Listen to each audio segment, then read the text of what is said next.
Venid, venid a mí, no importa lo que habéis sido, porque soy yo mismo quien os ha salido al encuentro. Te llenarás de gozo al contemplar cómo el amado se desvive por sus criaturas. La verdadera devoción al corazón de Jesús. Desde España, en los dictados de Jesús al mundo, sale al encuentro para ti, por Mundo Católico, construyendo la civilización del amor.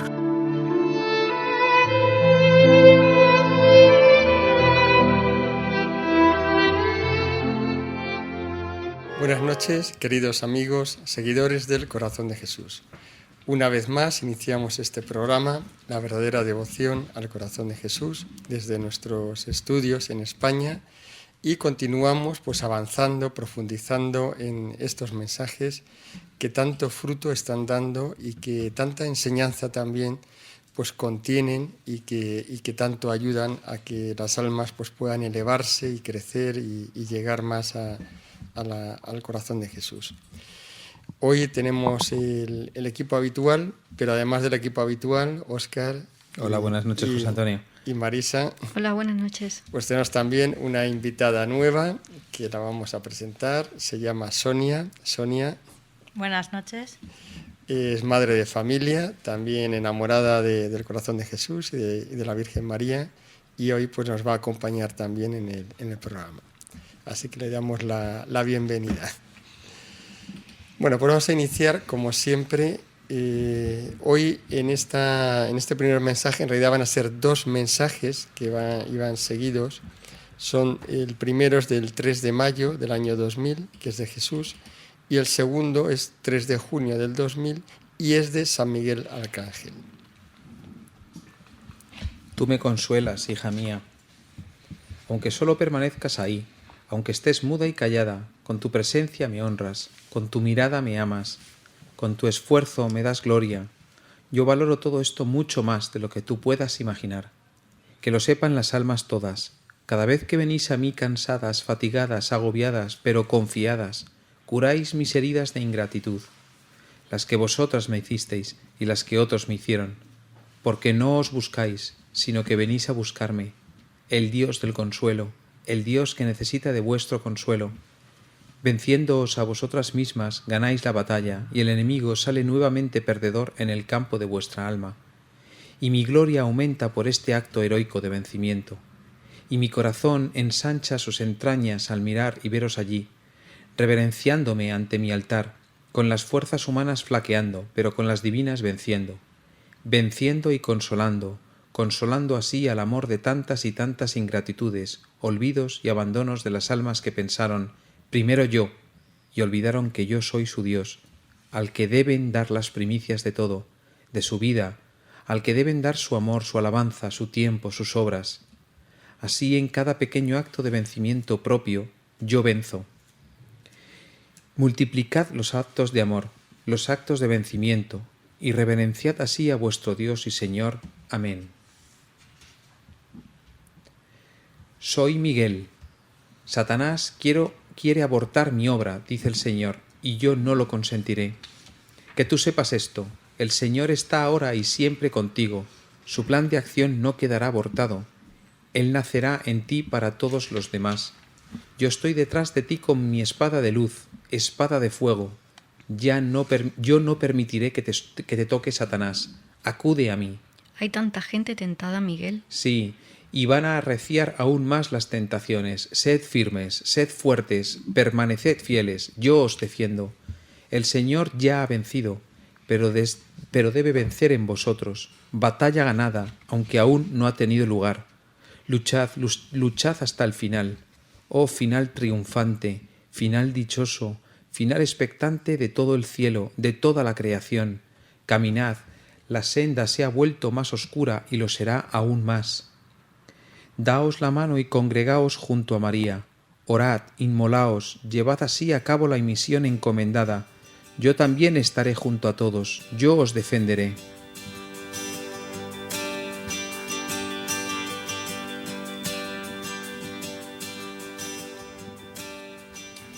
Hemos escuchado este mensaje íntimo del corazón de Jesús que dirigido a todos los que acuden a Él, a todos los que quieren ser sus amigos y sobre todo también dirigido a todos aquellos que están lejos de Él, que no le tratan. Y con estas palabras bellísimas, llenas de ternura y de intimidad, pues Él invita a conocerle de verdad.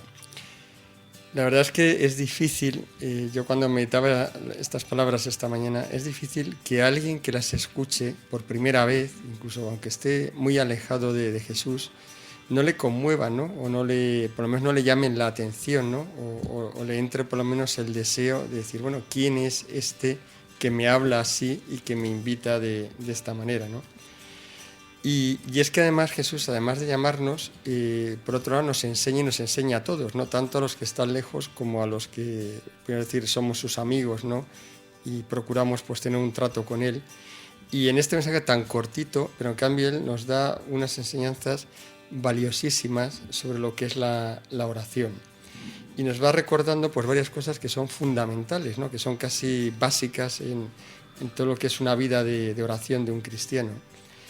Y sobre todo que anima mucho, ¿no? Porque dan una claridad de ideas muy fuerte y ayudan pues a perseverar en este ejercicio de oración que es esencial para la vida espiritual y que por otro lado a veces pues tiene tantas dificultades, ¿no? Y encontramos tantos obstáculos para poder llevar a cabo esta vida de oración, ¿no? Entonces, por ejemplo, ¿qué nos dice Jesús? Pues la primera cosa que nos dice, además importantísima y que nos debería de animar muchísimo, pues lo que nos dice es que la simple presencia de estar ante Él en el sagrario o en la custodia, ¿no? En el caso de la adoración eucarística, el esfuerzo de haber ido a verle, de haberte desplazado y de ponerte en presencia de Él con la voluntad, bueno, pues de querer estar ante Él, eso ya de por sí simplemente ya da honra y da gloria a Dios. Incluso, como dice Él, aunque estés callado o interiormente pues te encuentres confundido, cansado, sin fuerzas ni siquiera para orar, pues ya eso es suficiente para ya estar dando honor y gloria a Dios, ¿no? Y luego, además, Él nos va, bueno, pues va profundizando en esto, ¿no? Y lo que dice es que el hecho de estar ante Él con esa actitud de quererle amar, ¿no? Con la voluntad por lo menos de querer estar ante Él, pues eso dice esto tan bonito, ¿no? Que está tan relacionado además con la reparación, que para los que aman el corazón de Jesús y son seguidores y devotos de su corazón, pues es también un aspecto muy importante que hay que cuidar muchísimo, pues es el tema de la reparación. ¿Y Él qué nos dice? Dice, el que está así, en esta actitud y ante mí, pues cura las heridas de ingratitud que yo tengo. Él dice, incluso las propias vuestras y las de otros también, o sea que además estamos reparando por nuestras ingratitudes pasadas hacia Él, las veces que le hemos olvidado, pero también por la de otros muchos que no están, ¿no? Y Jesús nos da simplemente una condición muy sencilla, nos dice, simplemente basta que vayáis confiados y que no nos busquemos a nosotros mismos, sino simplemente que lo busquemos a Él, que vayamos en esa actitud, independientemente, como decía antes, ¿no? Pues de lo desfallecidos o de la falta de fuerzas que tengamos o de los confusos que nos encontremos, basta con tener esa confianza en Él, en saber que está allí y en que tengamos esa voluntad de ir a buscarle a Él y no de buscarnos a nosotros. Así que esto pues, nos debería de animar muchísimo y sobre todo facilitarnos mucho la vida de oración, porque el Señor lo que nos pide en realidad, no lo dice aquí, pero bueno, se sobreentiende ya de esto, lo que nos pide simplemente es esa actitud de perseverancia, de fidelidad, que es de verdadero amor, ¿no? Y luego lo otro, pues bueno, pasará por muchas circunstancias distintas, ¿no? Habrá días magníficos y días que sentiremos muchísimo y días que será todo lo contrario, pero eso no es tan importante. Él simplemente lo que nos pide es esa fidelidad y si somos fieles, Él actuará en nosotros y sobre todo nos da la certeza y la garantía de que todo eso pues es eficaz y sobre todo que a Él le agrada profundamente, o sea que el simple hecho de ir pues ya le agrada muchísimo. Hay una cosa que a mí me llama mucho la atención, que yo creo que merece la pena explicarlo, ¿no? Dice ahí, y además es esperanzadora, Dice ahí, venciéndoos a vosotras mismas, ganáis la batalla y el enemigo sale nuevamente perdedor en el campo de vuestra alma. Esto es una cosa que merece la pena reflexionar sobre ello, ¿no? Porque durante todo el libro hemos estado escuchando en muchas ocasiones que hay una batalla que se está librando entre el bien y el mal en el mundo y que Dios nos pide que formemos parte de su ejército, ¿no? Bien, pues esa batalla se puede desarrollar fuera de nosotros, pero donde más tenemos que hacer hincapié y donde se desarrolla fuertemente es en el interior de nuestra alma, ¿no? Es en el interior de nuestra alma donde nos vencen las tentaciones de, pues todas, ¿no? Pereza, gula, y es cuando Satanás nos vence en esas tentaciones dentro de nosotros mismos, es cuando gana la batalla, ¿no? Y es muy importante que sepamos ganar la batalla dentro de nuestro interior, porque cuando nos acostumbremos a eso, a ganar en nuestro interior, es el vencimiento este del que habla el Señor, que le agrada tanto, ¿no? Y que además nos prepara precisamente para poder ganar batallas fuera de nosotros mismos, ¿no? O sea que, y además es esperanzador en el sentido de que tenemos que saber que el Señor busca y pide ese vencimiento interior, ¿no? Y es esperanzador porque dentro de nuestra alma está luchando, como después además comprobamos con el mensaje de San Miguel Arcángel, ¿no? Están luchando con nosotros dentro nuestro, ¿no? Es muy bonito. Esto me ha llamado mucho la atención a mí. A mí en concreto, pues ver la diferencia entre las dos partes, ¿no? La primera en la que con humildad hay que buscar al Señor y ir con esa actitud, aunque vayamos agobiados por la vida que llevamos, ¿no? Pero confiados en que Él nos va a ayudar, ¿no? Y que Él va a estar siempre allí. Y la segunda parte, que es precisamente lo contrario, ¿no? Que habla de que, bueno, pues que el hombre piensa que lo primero es él y después que olvida que hay un Dios que lo recibe todo de él. Pues precisamente esas dos posturas, ¿no? Una, la que se acerca confiado a Dios sabiendo que lo tiene todo de él, y sin embargo lo que él echa de menos es que la gente se olvida fundamentalmente de que lo primero es él, ¿no? Y que es el que hace que su vida gire, ¿no? Y que desde que se levanta hasta que se acuesta, ¿no? Entonces, sobre todo esto, ¿no? Y multiplicar los actos de amor, ¿no? De vencimiento, ¿no? Que muchas veces no somos conscientes, pero suponen un gran esfuerzo, ¿no? Vencernos y decir, bueno, ahora me iré a casa, ¿no? Pero está el Señor, voy a hacer la oración, voy a estar un rato con Él, voy a dejarlo todo aparcado para centrarme en Él, ¿no? Y Dios lo recompensa enormemente, ¿no? Y bueno, sales como, cuando vas a la adoración sales nuevo, ¿no? O sea, es que a veces yo cuando voy también, pues me pasa, ¿no? Señor, me tengo que ir, ¿no? Y es que me estaría aquí pues otras 2 horas más, ¿no? Entonces pues realmente pues te das cuenta de lo que el Señor pues te da, ¿no? Cómo premia esos pequeños esfuerzos que tú haces. Yo a mí este mensaje hoy especialmente me ha llegado mucho, ¿no? Porque estaba rezando en una parroquia que tienen adoración perpetua y justo cuando he llegado pues me estaba así como centrando en el Señor y eso, pues me acordaba del mensaje de la semana pasada que hablaba pues de cómo al Señor le consolamos, ¿no? De estar ahí.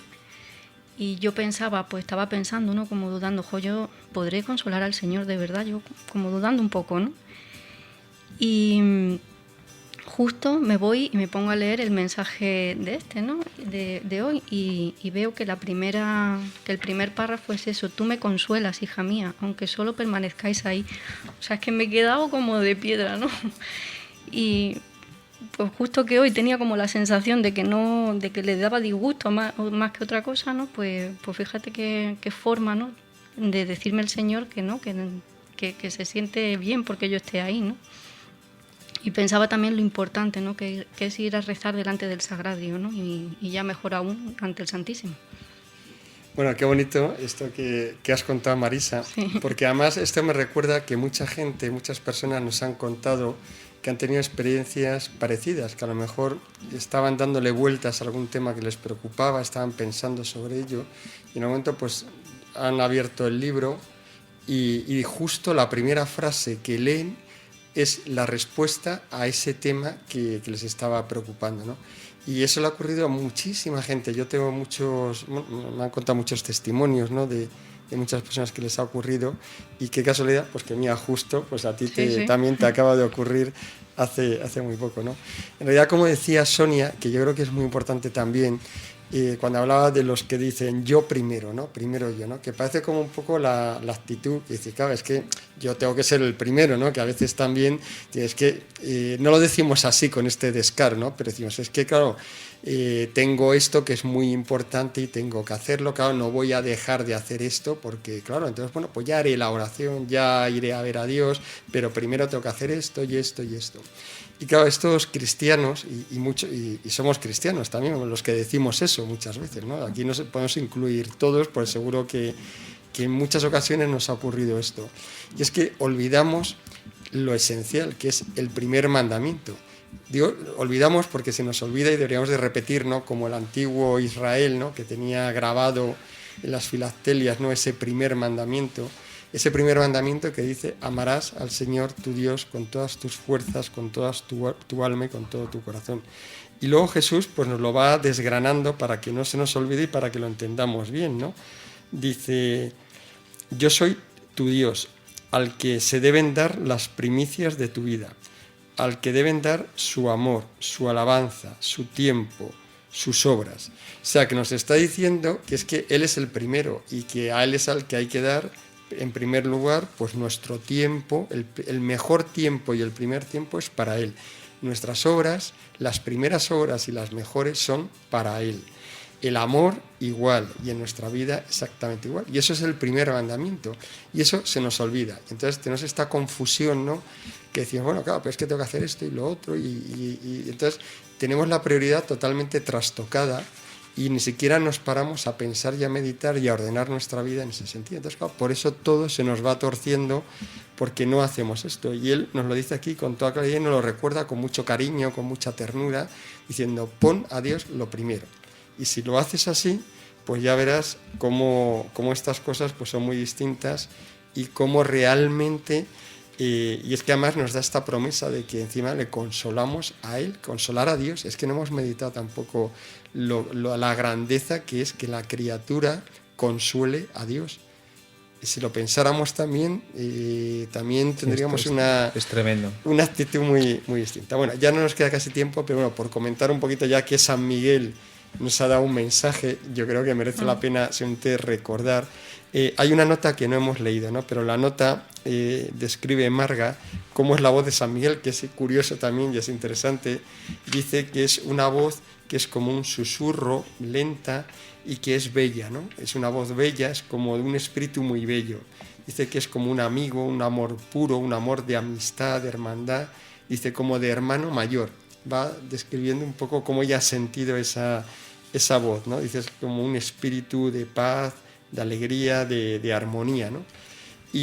Pero lo más interesante es lo que nos dice San Miguel, aparte de que nos vuelve a corroborar que Él nos defiende, ¿no?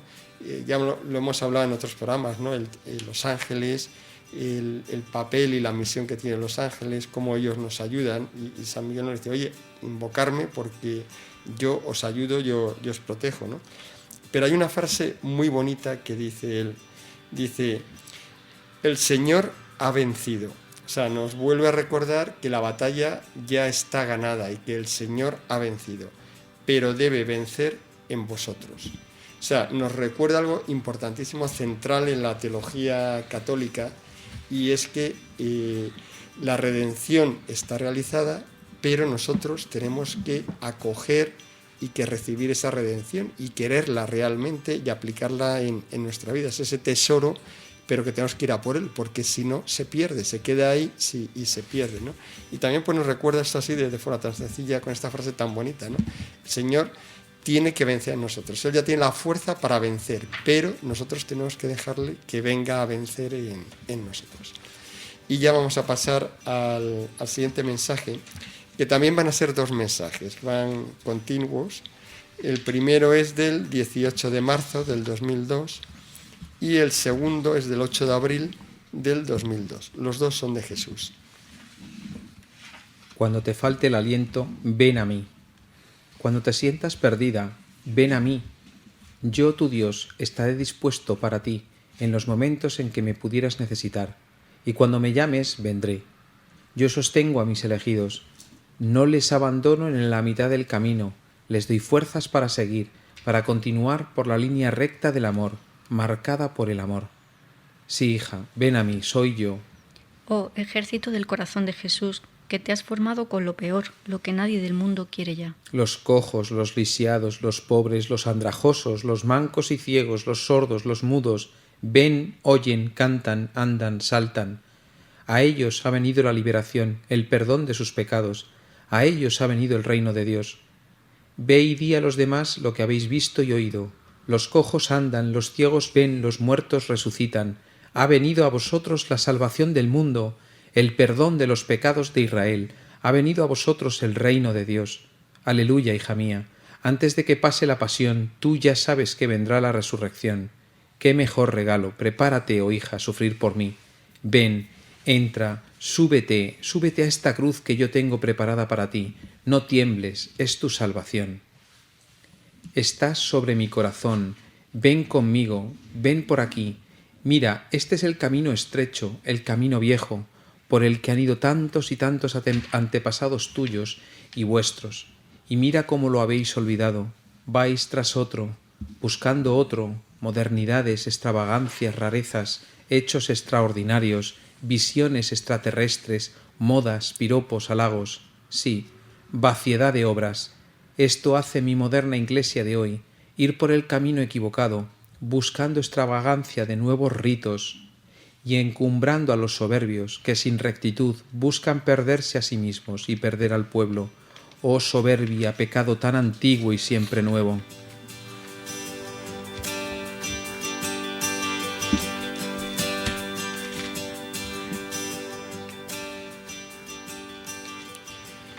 Pues tenemos otro mensaje también muy evangélico de Jesús, muy de la Escritura, ¿no? y que nos recuerda también pues, los temas del Evangelio, y que además nos recuerda sobre todo pues, que Él tiene el poder para poder transformarnos, tiene el poder para instaurar el reino en nuestros corazones.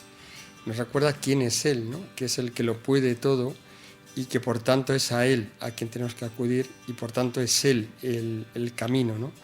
Dice, esta frase tan bonita, dice, no les abandono en mitad del camino. Es que Él mismo es el camino, y por tanto tenemos que ir con Él y por medio de Él para poder alcanzar toda esta meta, ¿no? Que llega hasta el final, pero que pues requiere hacer este recorrido, ¿no? Pero en ese recorrido, que efectivamente muchas veces pues, se hace arduo y difícil y realmente el desánimo, ¿quién no ha experimentado en su vida espiritual los momentos de desánimo, los momentos de fatiga, los momentos de falta de aliento? Pues nadie, o sea, todo el mundo, ¿no? O sea, todo el mundo pues ha vivido esto, ¿no? Entonces, para eso solo hay un remedio, que es acudir de nuevo a Él, o sea, acudir permanentemente a Él. Hay que acudir a Él en los momentos buenos y en los momentos malos, pues todavía con mayor razón, ¿no?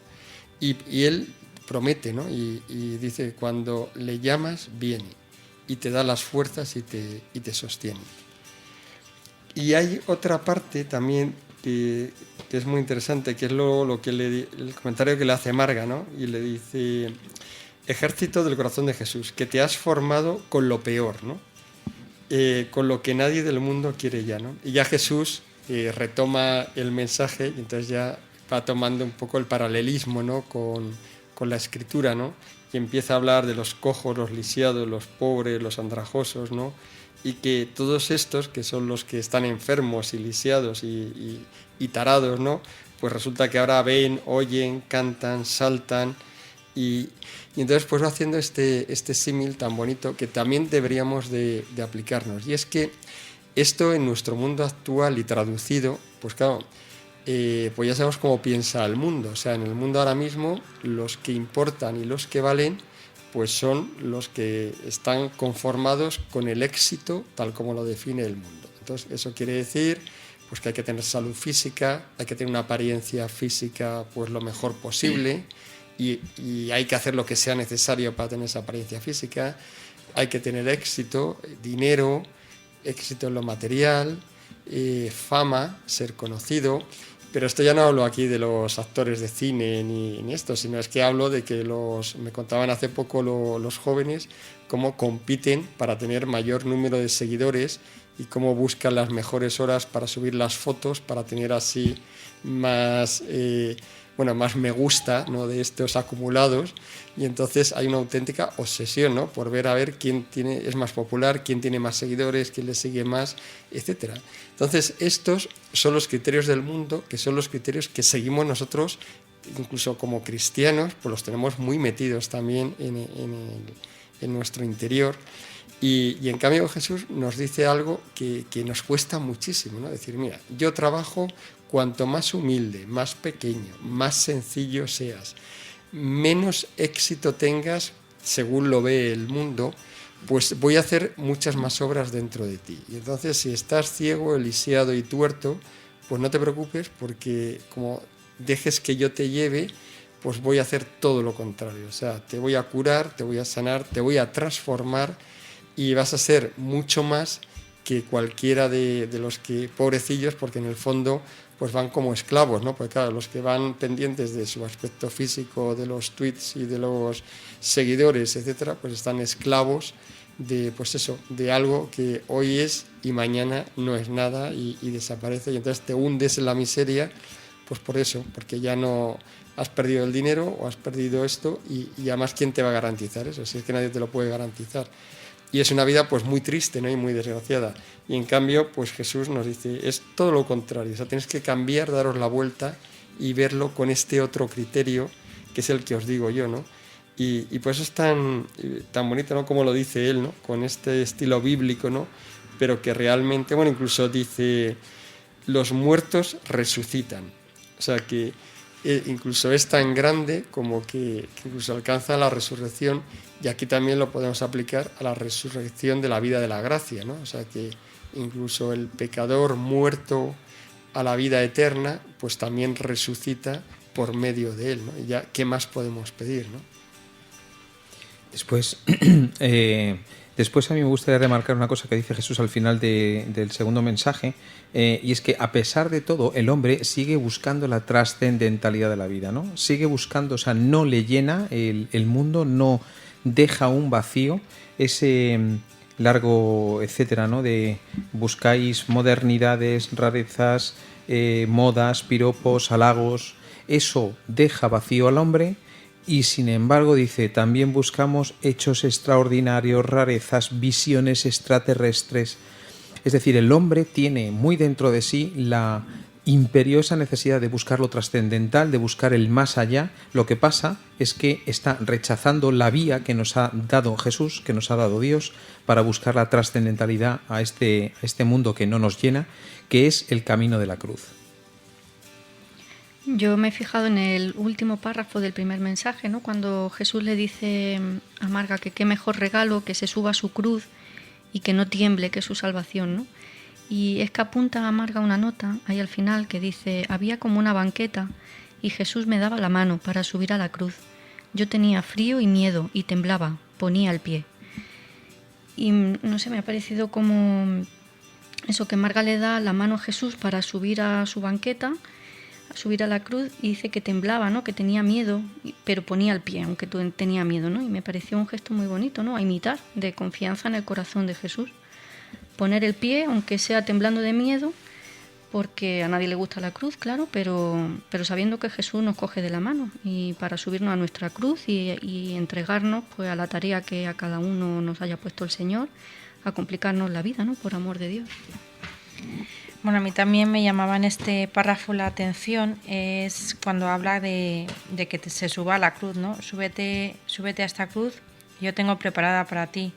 No tiembles, es tu salvación, que cada uno tenemos una cruz que está hecha a nuestra medida, que está preparada y que, como decía aquí Marga cuando le pedía que se subiera, pues que a veces nos da mucho miedo, porque no pensamos que va a ser demasiado duro, ¿no? Pero que con el Señor, pues lo que aquí nos ha dicho, ¿no? También hablaba antes de que ya sabemos que vamos a resucitar, ¿no? Que en la pasión, el fruto de la pasión es la resurrección.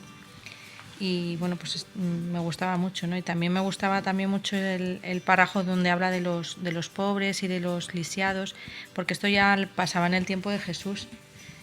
Los que le seguían a Jesús estaban en estas condiciones y sin embargo, después de 21 siglos, pues seguimos igual, ¿no? Que el Señor sigue prefiriendo a los pobres, a los sencillos, a los que no tienen nada, a los que le recibieron en su momento y a los que ahora le reciben.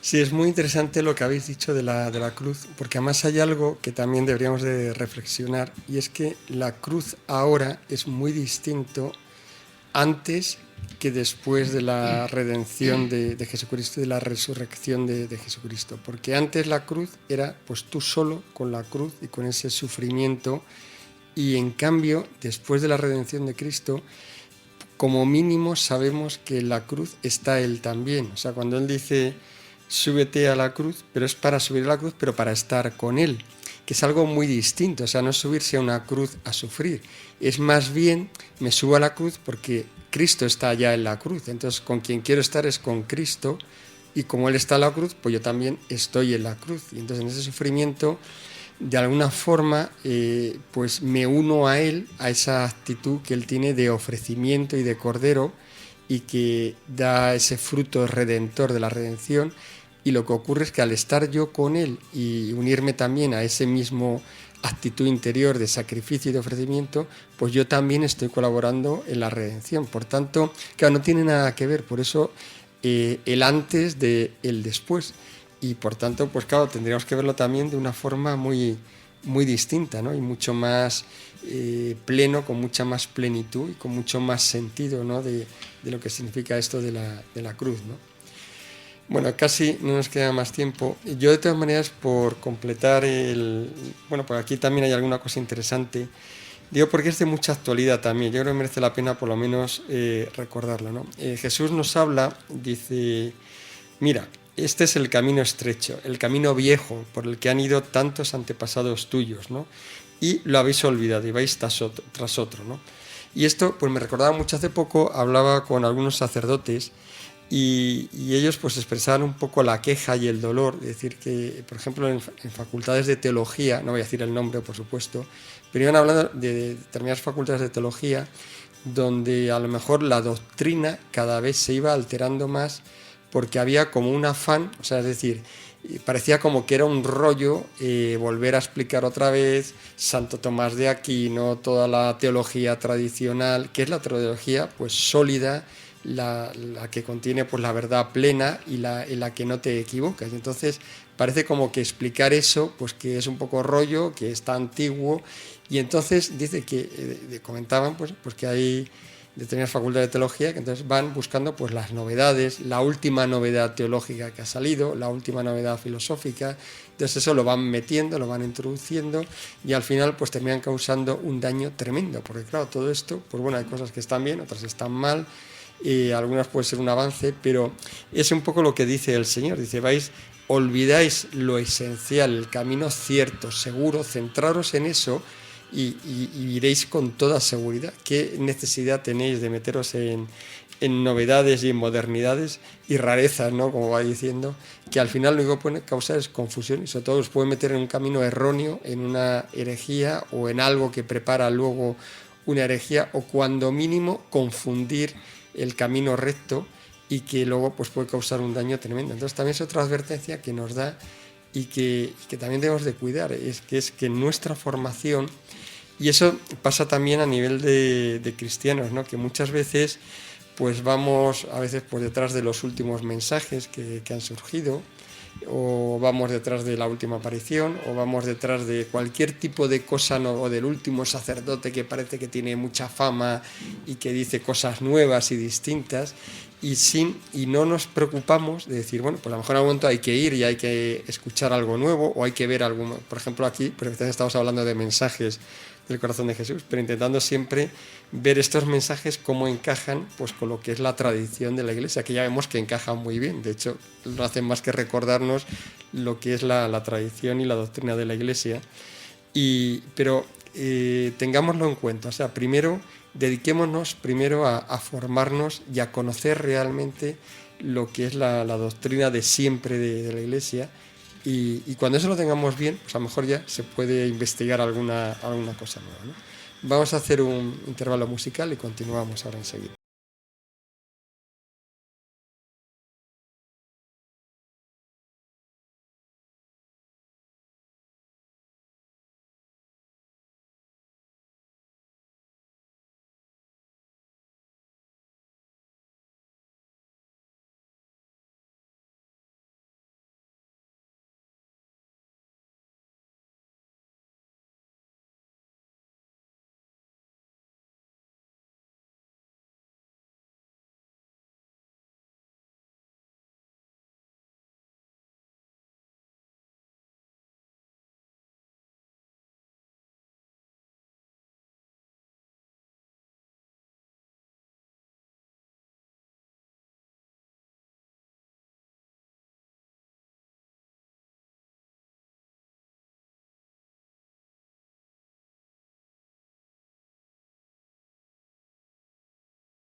Continuamos ya en esta segunda parte de la verdadera devoción al corazón de Jesús.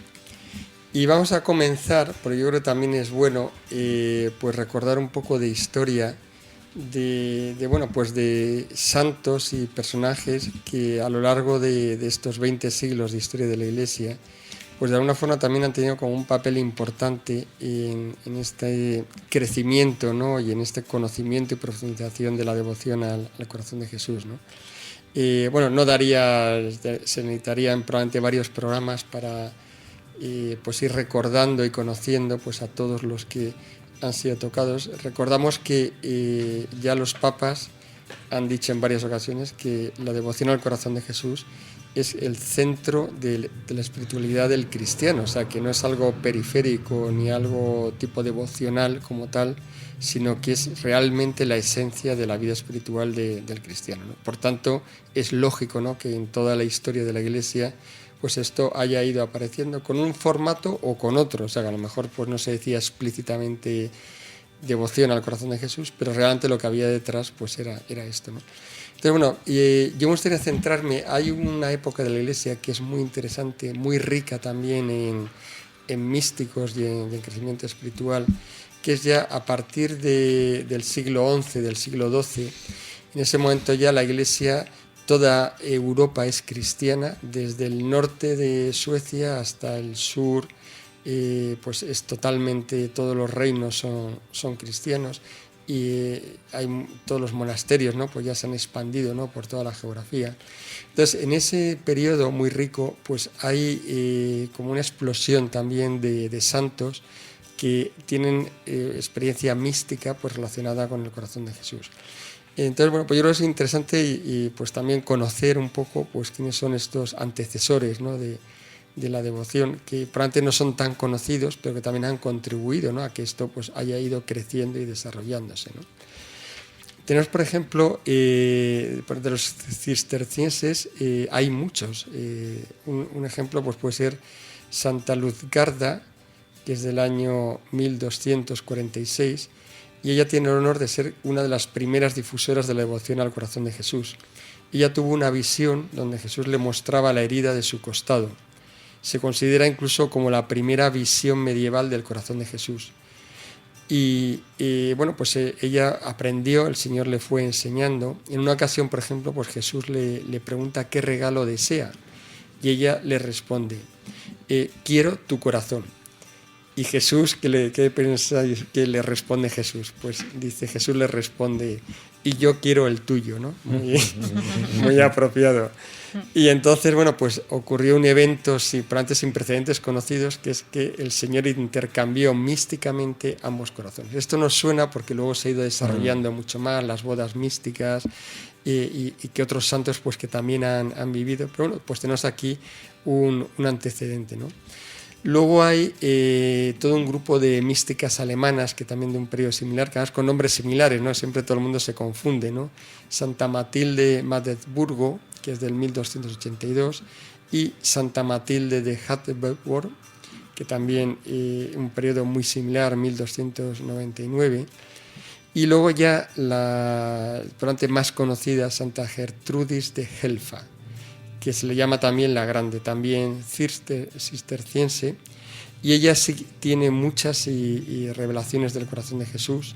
Era amiga además de Santa Matilde de Hatterborn, o sea, estaban en la misma comunidad, y ambas pues tenían una especial devoción al corazón de Jesús. Ella tuvo una experiencia mística continua del corazón de Jesús, incluso pues tuvo momentos donde reclinaba la cabeza sobre el pecho de Jesús, oía los latidos de su corazón, y Jesús pues la instruyó también, ¿no? Jesús le explicó que además este misterio de su corazón pues que estaba reservado pues para más adelante, ¿no? O sea, que su expansión iba a tener lugar pues sobre todo en el momento que en el mundo se debilitara el amor, y que él lo tenía reservado para en ese momento volver a encender el mundo con el fuego de su amor, ¿no? Otro caso también pues interesante también de este mismo periodo pues sería Santa Ángela de Foligno, esta ya italiana, terciaria franciscana. También fue confidente del corazón de Jesús y también tuvo pues algo parecido, ¿no? Un día, por ejemplo, contemplaba un crucifijo y de repente pues sintió un amor tan ardiente hacia el corazón de Jesús que lo sentía pues por todos sus miembros, ¿no? Y entonces ella tuvo la visión de que el Salvador se desclavaba los brazos y le abrazaba, ¿no? Le abrazaba como su alma, ¿no? Interiormente, ¿no? Y entonces sintió, bueno, pues como ese abrazo también, pues del corazón de Jesús, ¿no? Y también ella veía el corazón, reposaba también su cabeza en el pecho. Que todo esto son, puedo decir, visiones físicas, pero que representan y nos llevan un poco a profundizar en el sentido espiritual que tiene todo esto, ¿no? Que es la entrega íntima de toda la intimidad del corazón de Jesús. O sea que eso tenemos que es algo esencial, que en este libro además aparece mucho, pero que tenemos que llegar a hacer vida en nosotros, que es comprender pues que realmente hay toda una persona que es Dios y es hombre también, y que realmente todo lo que es su intimidad interior, o sea, desde su voluntad, todos sus sentimientos, etcétera, Él nos los quiere entregar y se quiere unir plenamente a nosotros.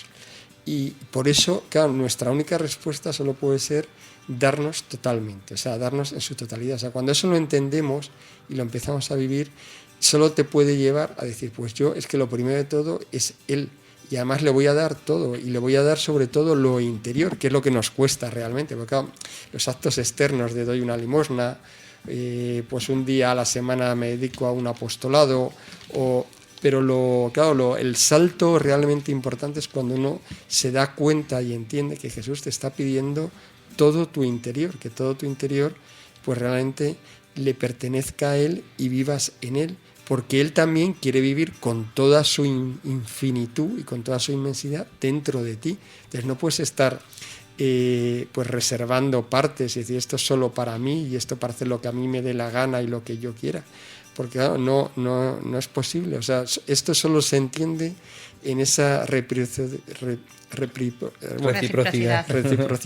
ya lo habéis dicho muy bien, donde Él lo da todo y entonces yo lo doy todo también. Y entonces ahí entra uno en una senda, claro, hay que dar ese salto. Ahora, si uno da ese salto, entra en una senda donde ya todo es distinto, porque ahora ya uno va en Dios, con Dios y por el camino que Dios quiere, que es lógicamente el mejor para ti, sin lugar a dudas, y donde vas a ser plenamente feliz. Y eso es lo que hace que ya en la tierra pues seas inmensamente feliz, ¿no? O sea, que estos santos pues, nos enseñan mucho, ¿no? en ese sentido.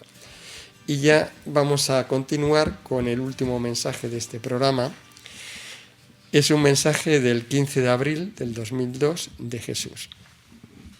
Tened fe, tened fe, tened fe en mí. Aunque todo lo veáis derrumbado, tened fe en mí. Aunque veáis predicar mansedumbre y por otro lado actuar sin consecuencia, tened fe en mí. Aunque el latigazo de Satanás sobre vosotros os haga tambalear, tened fe en mí. Diles que tengan fe en mí. Tened fe en mí. Mira, aunque hagáis obras y obras y obras buenas, están vacías si falta el amor. Hacedlo todo por amor a mí. Veréis que fácilmente se lleva y el trabajo resulta descansado. Todo se vuelve ligero si no falta el amor. Oyes predicar. Antes de Jesús las obras que quería Dios eran oración, limosna, sacrificio. Después de Jesús las obras que quiere Dios es creer en Él. Dicen que se basan en mi evangelio. Sí, glorifica a Dios Padre, Hijo y Espíritu Santo. Glorifica a Dios en la oración, con la penitencia y la Eucaristía. Glorifica a Dios con la caridad. Glorifica a Dios. ¿Cómo podéis decir que creéis en mí si no tenéis las obras de la fe? Las obras de la fe, las obras de la fe, no toda esa falsa palabrería que se lleva al viento y ni cala ni profundiza en los corazones. Sí, hija, glorifica a Dios, pero con tus obras. ¿Cuáles son las obras del amor? Al limosnero, cariñoso y sacrificado con su Dios, yo le daré el 100 por 1. Al que lleve a sus hermanos a Cristo, yo le recompensaré. A los que vistáis y arregléis, pero para la gracia, a esos yo les recompensaré. Materialismo de pretendidas obras de amor vacías de la vida, vacías de mí. Vientos de tempestades que se ciernen ya sobre la Iglesia, vientos de tempestades por aquí y por allí, que le harán zarandearse, le harán incluso volcar, pero será para que se ahoguen todos los que predican y acometen falsedades, y queden solo los buenos, los que buscaron a mí, los que me buscaron a mí, los que me predicaron con su palabra y con su vida, no con solo su falsa palabra. Sí, es como esa barca que naufraga y quedan unos pocos debajo de la quilla, en el lugar donde se ha hecho una bolsa de aire, ocultos, y los demás, pretendiendo alcanzar la orilla a nado, se han hundido con el temporal. Es así.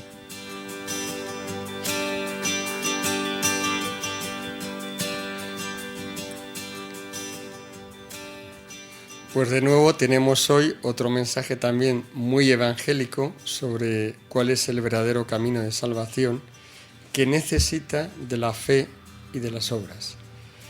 Y esto, bueno, pues es algo también esencial. Este presente es un tema teológico clave, que aquí lo dice Jesús también, un mensaje cortito, pero además lo explica también, como siempre, con una claridad y sobre todo pues aplicándolo a nuestra realidad. No hemos leído una nota, pero la nota decía Marga que precisamente había estado por la mañana y se ve que había escuchado a un sacerdote que decía precisamente esto, que es una herejía, y es que más o menos pues venía a decir que antes del Antiguo Testamento, pues lo que Dios pedía, pues era la oración, la limosna, los sacrificios, pero que después de Jesús lo que Dios pedía era creer en Jesús, ¿no? Entonces Jesús pues rápidamente pues le explica a Marga y corrige esto que efectivamente es la herejía protestante o la desviación protestante, donde de aquí bueno pues recordamos muy rápidamente, o sea, lo que dicen los protestantes, así en síntesis y haciendo un poco una simplificación, pero es que lo que salva es la fe en Cristo. Si tú tienes fe en Cristo, al final te salvarás, independientemente de las obras que hagas. Lo que dice la Iglesia Católica es muy distinto. O sea, dice que lo que salva es la fe con obras. Y si no tienes obras, pues tu fe está muerta, que es precisamente pues lo que aquí, por ejemplo, pues se puede aplicar de la Escritura, la carta del apóstol Santiago, por ejemplo, en el capítulo 2, pues precisamente toca este tema, además lo explica perfectamente, ¿no? Dice, por ejemplo, en el versículo 14, dice: ¿cuál es el provecho, hermanos míos, de que uno diga que tiene fe pero no tiene obras? ¿Acaso puede salvarlo esa fe? O sea, está diciendo, ¿te puede salvar una fe que no tenga obras? Y luego además lo especifica, dice, si un hermano o una hermana están sin ropa y faltos de alimento y les dice uno de vosotros, id en paz, calentaos y saciaros, pero no les dais lo necesario para el cuerpo, ¿cuál es el provecho que consigue? Pues así también la fe. En el caso de que no tenga obras, está interiormente muerta. O sea, es decir, que es una fe que no vale para nada, es una fe que no vale para salvar. Y es lo que luego Jesús pues va explicando de esta forma tan bonita, ¿no? Diciendo pues que la fe pues requiere que haya oración, que haya penitencia, que haya Eucaristía, que haya caridad. Y además en las obras pues también nos recuerda otra cosa también fundamental, y es que estas obras también este sería como la otra parte, ¿no? La otra cara de esto, porque también hay el otro exceso, la otra herejía, que es como yo hago muchas obras, pues aunque tenga fe o tenga herejías en mi fe o creo unas cosas y otras no, pero como yo hago obras, pues eso es suficiente para salvarme.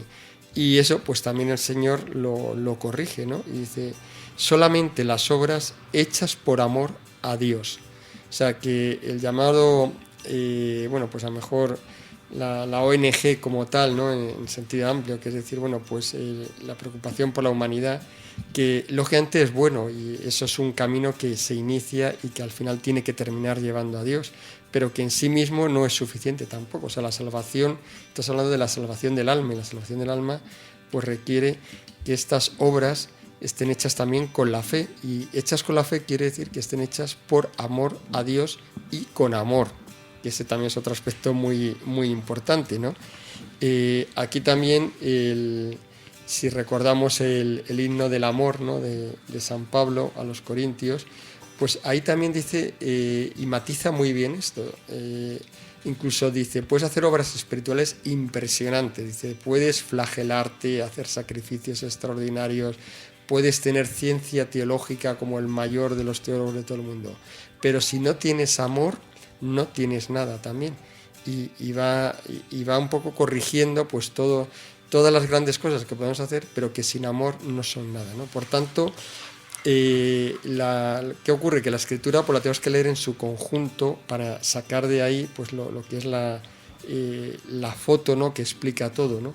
Pero bueno, por ejemplo, en este mensaje, de esta forma tan sencilla, pues el Señor nos centra muy bien, porque nos centra los dos aspectos, ¿no? Que la fe necesita de obras y además nos va contando, ¿no? Pero también necesita que esas obras estén llenas de amor y que sean hechas por Él, ¿no?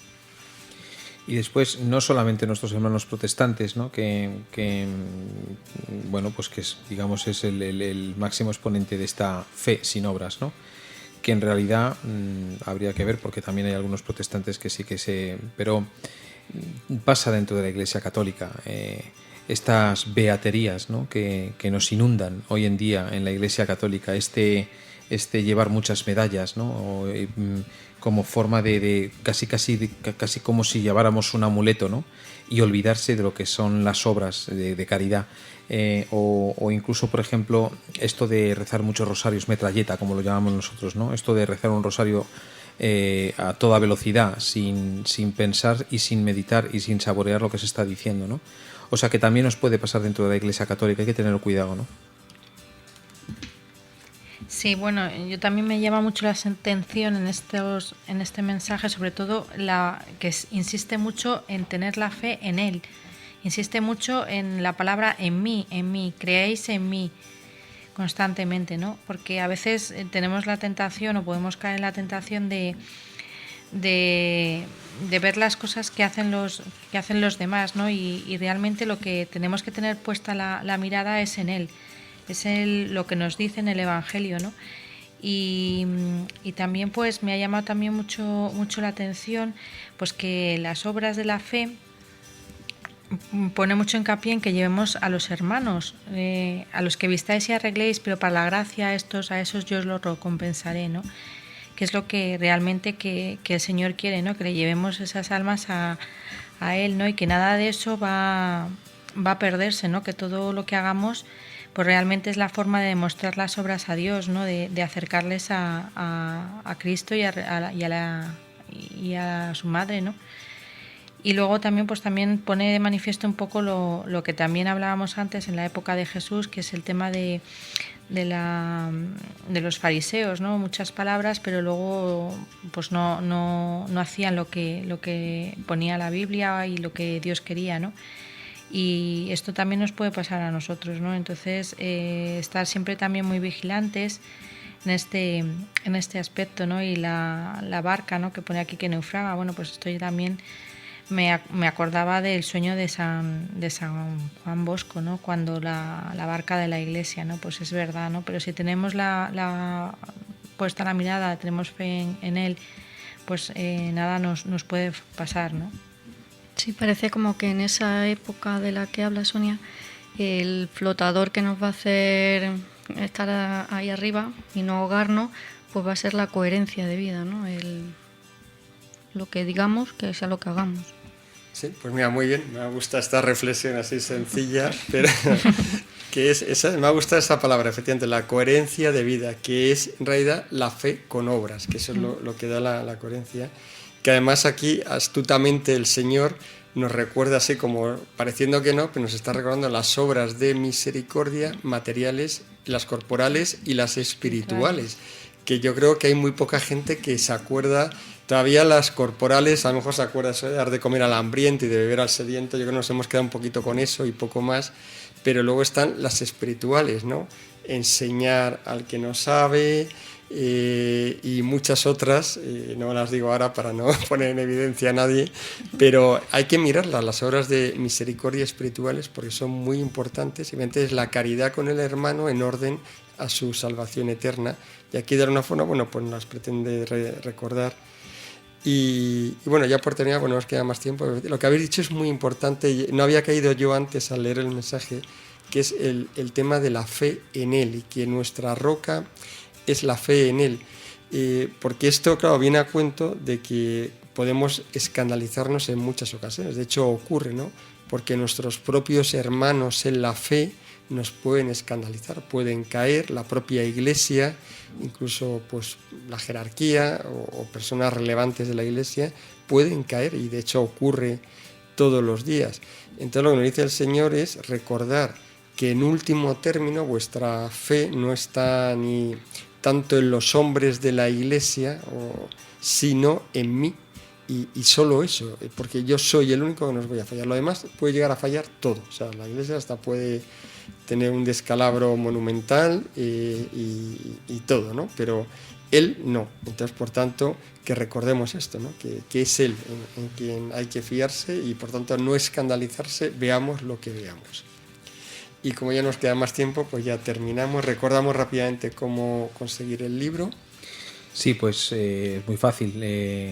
Se puede hacer el pedido por email a la dirección de correo electrónico vdcjmexico@hotmail.com, vdcjmexico@hotmail.com, o bien por teléfono al número 5559-0547, 5559-0547. Pueden mandarnos dudas, sugerencias a la cuenta de correo verdaderadevoción@gmail.com, y también recordar que tenemos la web donde también se pueden hacer pedidos, www.vdcj-tomo-rojo.com. Pues buenas noches, nos despedimos y hasta el siguiente programa.